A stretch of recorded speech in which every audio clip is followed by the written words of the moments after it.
Spanish Love Description by Elena Armas. To those chasing dreams, never give up on them. We are not quitters, you hear me? Chapter 1. I'll be your date to the wedding. Words I had never, not even in my wildest dreams, and trust me, I had a vivid imagination conceived of hearing from that deep and rich tone reached my ears. Looking down at my coffee, I squinted my eyes, trying to search for any signs of noxious substances floating around. That would at least explain what was happening. But nope. Nothing. Just what was left of my Americano. I will do it if you need someone that badly, the deep voice came again. Eyes growing wide, I lifted my head. I opened my mouth and then snapped it closed again. Rosie, a broken bar, I trailed off, the word leaving me in a whisper. Is he really there? Can you see him? Or did someone spike my coffee without me noticing? Rosie, my best friend and colleague in Imtech, the New York City-based engineering consulting company, where we had met and worked, slowly nodded her head. I watched her dark curls bounce with the motion, an expression of disbelief marring her otherwise soft features. She lowered her voice. Nope. He's right there. Her head peeked around me very quickly. Hi. Good morning, she said brightly before her attention returned to my face. Right behind you. Lips parted, I stared at my friend for a long moment. We were standing at the far end of the hallway of the 11th floor of the Intech headquarters. Both our offices were relatively close together, so the moment I had entered the building located in the heart of Manhattan, in the vicinity of Central Park, I had gone straight to her office. My plan had been to grab Rosie and plop down on the upholstered wooden armchairs that served as a waiting sitting area for visiting clients, which were usually unoccupied this early in the morning. But we never made it. I somehow dropped the bomb before we ever sat down. That was how much my predicament needed Rosie's immediate attention. And then a broken bar, then he had materialized out of nowhere. Should I repeat that a third time? His question sent a new wave of disbelief rushing down my body, freezing the blood in my veins. He wouldn't. Not because he couldn't, but because what he was saying did not make any freaking sense. Not in our world. One where we are all right, fine, he sighed. You can take me. He paused, sending more of that ice-cold wariness through me. To your sister's wedding. My spine locked up. My shoulders stiffened. I even felt the satin blouse I had tucked into my camel slacks stretch with the sudden motion. I can take him. To my sister's wedding. As my broken bar date? I blinked, his words echoing inside my head. Then, something unhitched inside of me. The absurdity of whatever this was, or whatever perverse joke this man I knew not to trust was trying to pull off, made a snort bubble its way up my throat and reach my lips, leaving me quickly and loudly. As if it had been in a rush to get out. A grunt came from behind me. What's so funny? His voice dropped, turning colder. I'm completely serious. I bit back another burst of laughter. I didn't believe that. Not for a second. The chances of him, I told Rosie, being actually serious are the same chances I have of having Chris Evans pop out of nowhere and confess his undying love for me. I made a show of looking right and left. Non-existent. So, Rosie, you were saying something about a broken bar, Mr. Frenkel, right? There was no Mr. Frenkel. Lena, Rosie said with that fake, toothy smile I knew she wore when she didn't want to be rude. He looks like he's serious, She spoke through her freaky smile. Her gaze inspected the man standing behind me. Yep. I think he might be serious. Nope. He can't be. I shook my head, still refusing to turn around and acknowledge that there was a possibility my friend was right. There couldn't be. There was no way Aaron Blackford, colleague and well-established affliction of mine, would even attempt to offer something like that. Way. An impatient sigh came from behind me. This is getting repetitive, Catalina. A long pause. Then, another noisy exhale left his lips, this one much longer. But I did not turn around. I held my ground. Ignoring me won't make me disappear. You know that. I did. But that doesn't mean I won't keep trying, I muttered under my breath. Rosie leveled me with a look.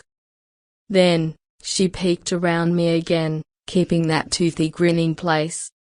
Sorry about that, Aaron. We are not ignoring you. Her grin strained. We are a broken bar debating something. We are ignoring him though. You don't need to spare his feelings. He doesn't have any. Thanks, Rosie, Aaron told my friend, some of the usual coldness leaving his voice. Not that he'd be nice to anybody. Nice wasn't something Aaron did. I didn't even think he was able to pull off friendly. But he had always been less a broken bar grim when it came to Rosie. A treatment that had never been for me. Do you think you can tell Catalina to turn around? I'd appreciate talking to her face and not to the back of her head. His tone dropped back to -0 degrees.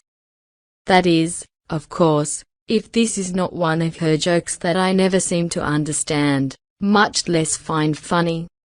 Heat rushed up my body, reaching my face. Sure, Rosie complied. I think a broken bar, I think I can do that.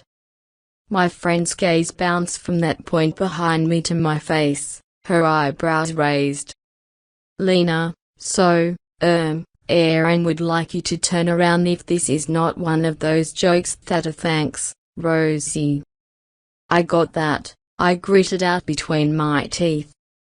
Feeling my cheeks burn, I refused to face him. That would mean letting him win whatever game he was playing. Plus, he had just called me unfunny. Him. If you could, tell Aaron that I don't think one can laugh at, or much less understand, jokes when one lacks a sense of humor, please. That would be great. Thanks. Rosie scratched the side of her head, looking pleadingly at me. Don't make me do this, she seemed to ask me with her eyes. I widened mine at her, ignoring her plea and begging her to go along. She released a breath and then looked around me one more time. Aaron, she said, her fake grin getting bigger, Lena thinks that I heard her, Rosie. Thank you. I was so attuned to hematisthesia that I noticed the slight change in his tone that signaled the switch to the voice he only used with me. The one that was just as dry and cold, but that would now come with an extra layer of disdain and distance. The one that would soon lead to a scowl. I didn't even need to turn and take a look at him to know that. It was somehow always there when it came to me and to this a broken bar thing between us. I'm pretty sure my words are reaching Catalina down there just fine, but if you could tell her that I have work to do and I cannot entertain this much longer, I would appreciate it. Down the stupidly large man.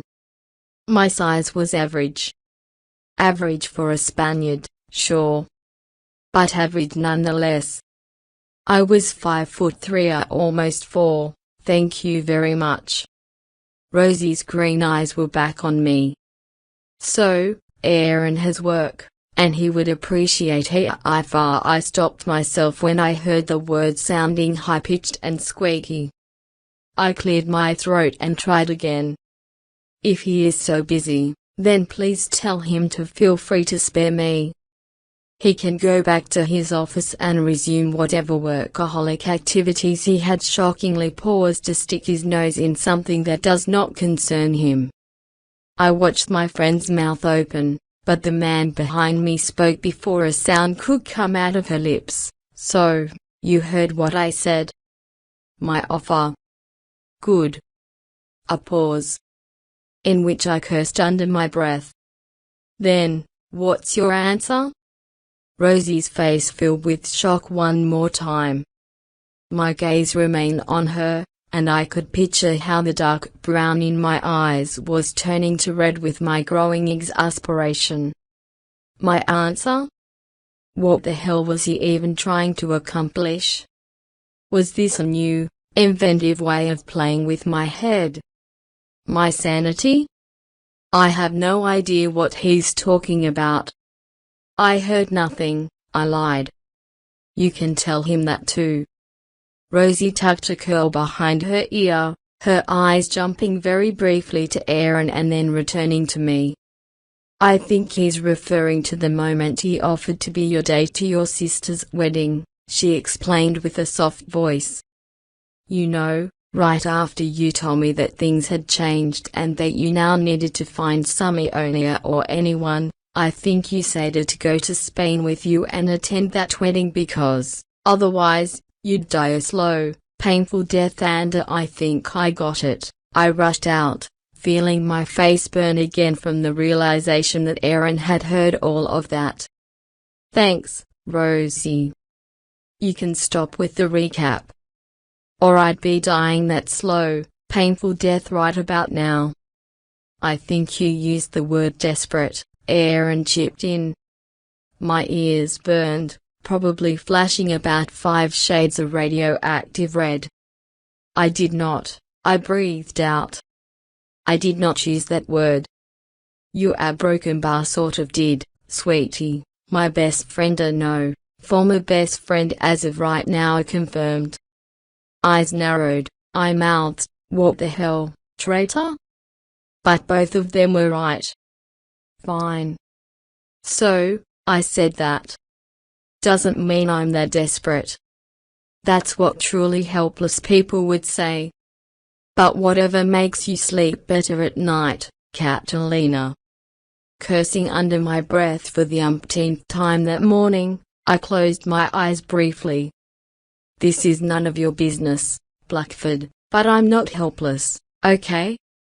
And I sleep at night just fine. No, actually, I've never slept better. What was one more light to the pile I was hoisting around, huh?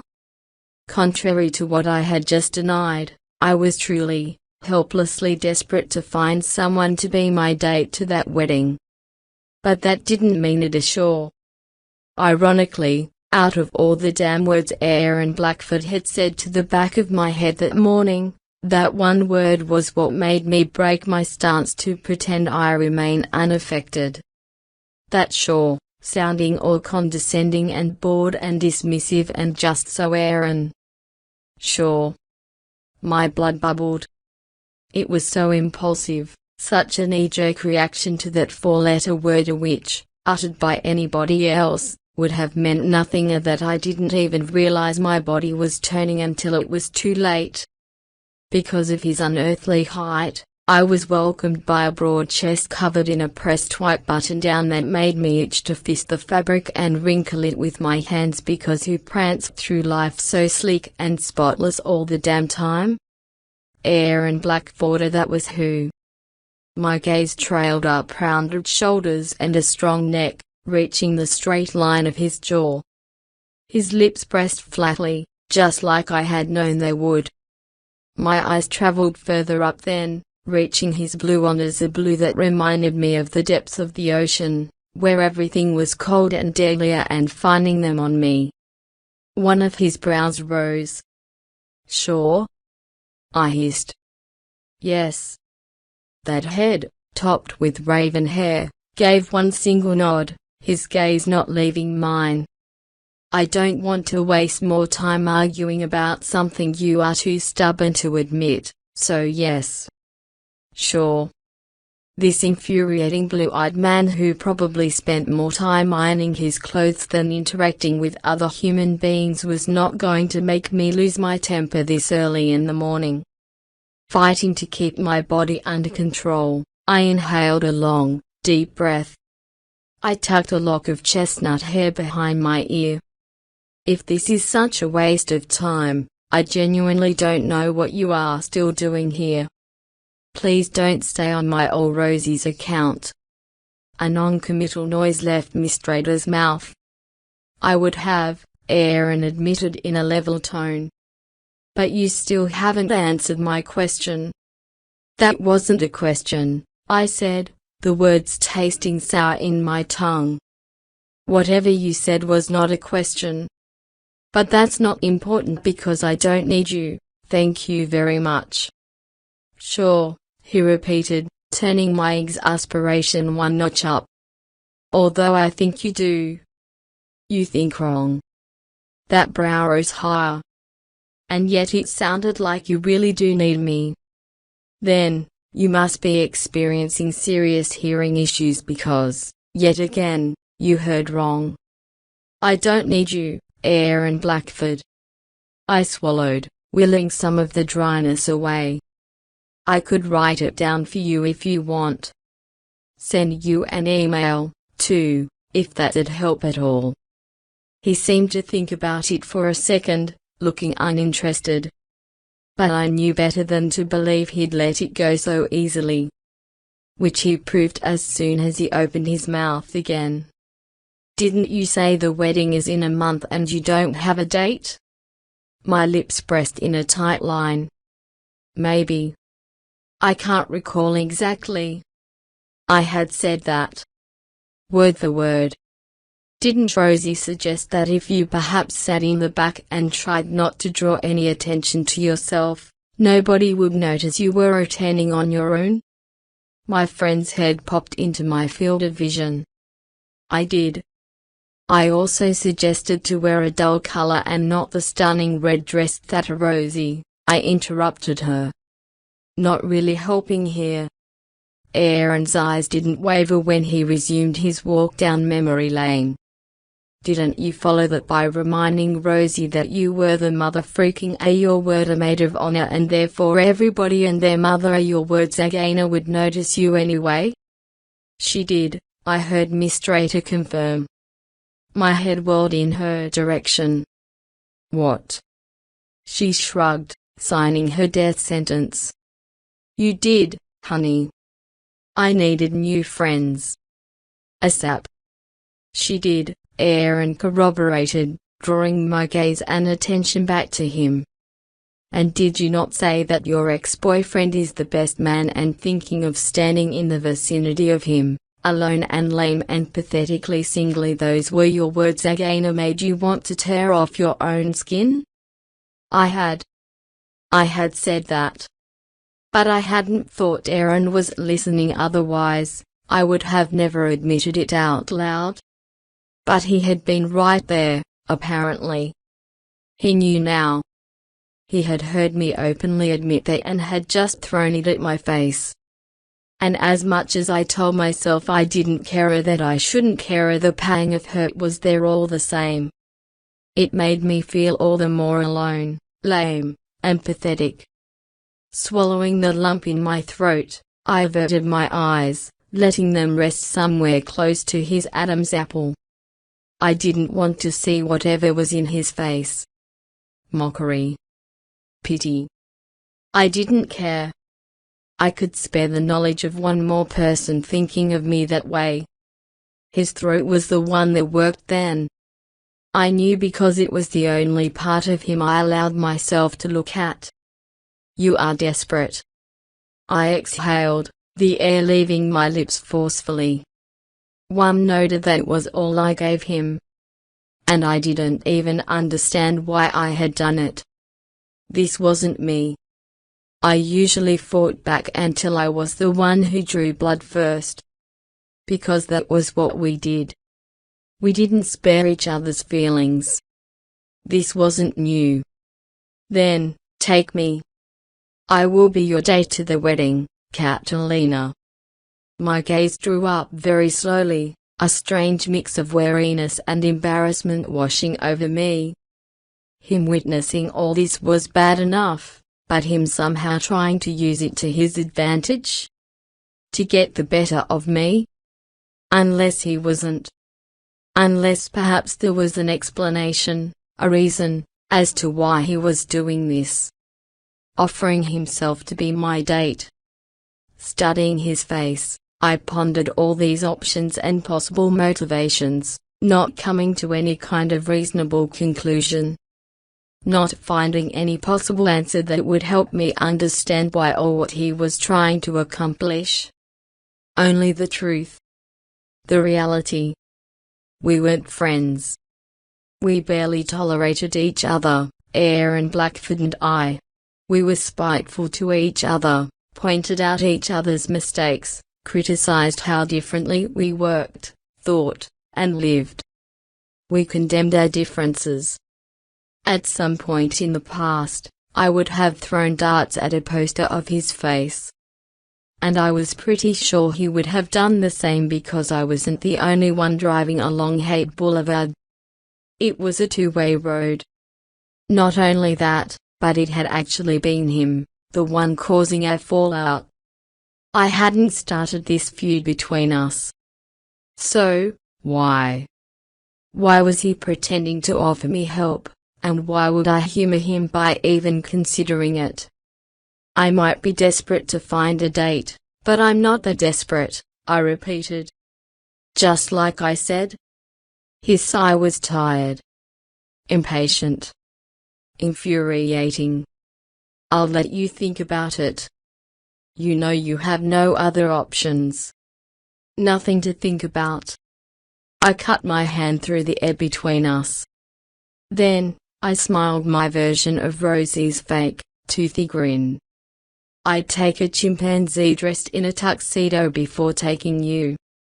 His eyebrows rose, amusement barely entering his eyes. Now, come on, we both know you wouldn't. While there are chimpanzees that would rise up to the occasion, it will be your ex standing there. Your family. You said you need to make an impression, and I will accomplish exactly that. He tilted his head. I'm your best option. I snorted, clapping my hands once. Smug blue-eyed pain in my ass. You are my best nothing, Blackford. And I have plenty of other options, I countered, shrugging a shoulder. I'll find someone on Tinder. Maybe put out an ad in the New York Times. I can find someone. In only a few weeks? Highly unlikely. Rosie has friends. I'll take one of them. That had been my plan all along. It was the reason why I had grabbed Rosie so early in the day. Rookie mistake on my part, I realized. I should have waited to get off work and gotten Rosie to a safe, air and free place to talk. But after yesterday's call with Ma'am A broken barrier, things had changed. My situation had definitely changed. I needed someone, and I couldn't stress enough that anyone would do. Anyone who wasn't Terran, of course. Rosie had been born and raised in the city. There had to be someone she knew. Right, Rosie? One of your friends must be available. My friend's head popped in again. Maybe Marty? He loves weddings. I shot a quick glance at her. Wasn't Marty the one who got drunk at your cousin's wedding, stole the mic from the band, and sang My Heart Will Go On until your brother had to drag him off the stage? That would be him. She winced. Yeah, number. I couldn't have that at my sister's wedding. she'd rip his heart out of his chest and serve it as dessert. What about Ryan? Happily engaged. A sigh left my lips. Not surprised.